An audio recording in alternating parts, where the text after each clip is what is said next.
നമുക്ക് certain sum 3 times ആയി 4 year കൊണ്ട് കോമ്പൗണ്ട് ഇൻട്രസ്റ്റ് ആണ്. അങ്ങനെയാണെങ്കിൽ അത് 9 ടൈംസ് ആവുന്നത് എത്ര ഇയേഴ്സ് കൊണ്ടെന്നാണ് ഫൈൻഡ് ഔട്ട് ചെയ്യേണ്ടത്. കോമ്പൗണ്ട് ഇൻട്രസ്റ്റിന്റെ കേസിൽ നമുക്ക് എമൗണ്ടിന്റെ ഫോർമുല അറിയാം, P × 1 + R/100 whole raise to n എന്നുള്ളതാണ്. ഇവിടെ നമുക്ക് ഫസ്റ്റ് കേസിൽ പറഞ്ഞത് 3 ടൈംസ് ആയി 4 ഇയേഴ്സ് കൊണ്ട് എന്നാണ്. അപ്പം നമുക്കിവിടെ 3 ടൈംസ് ആയെങ്കിൽ എമൗണ്ട് 3 ടൈംസ് പ്രിൻസിപ്പലായി.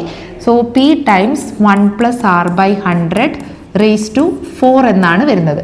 P ക്യാൻസൽ ചെയ്താൽ നമുക്ക് ഇവിടുന്ന് കിട്ടുന്നത് 1 + R/100 റേസ് ടു 4 എന്ന് പറഞ്ഞു കഴിഞ്ഞാൽ 3 ആണെന്ന് കിട്ടി. ഇനി നമ്മൾ ഫൈൻഡ് ഔട്ട് ചെയ്യേണ്ടത് എമൗണ്ട് 9 ടൈംസ് ആവുന്നത്.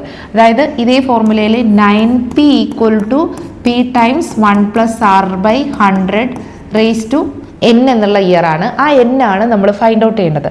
സോ ഇവിടെയും നമുക്ക് കിട്ടുന്നത് 1 + R/100 റേസ് ടു n = 9 എന്നാണ്. ഓൾറെഡി നമുക്കറിയാം 3യുടെ വാല്യൂ എന്താണ്, 1 + R/100 റേസ് ടു 4 ആണ്. സോ ഇതിന് പകരം നമുക്ക് 1 + R/100 റേസ് ടു 4ന്റെ സ്ക്വയർ കൊടുക്കാം.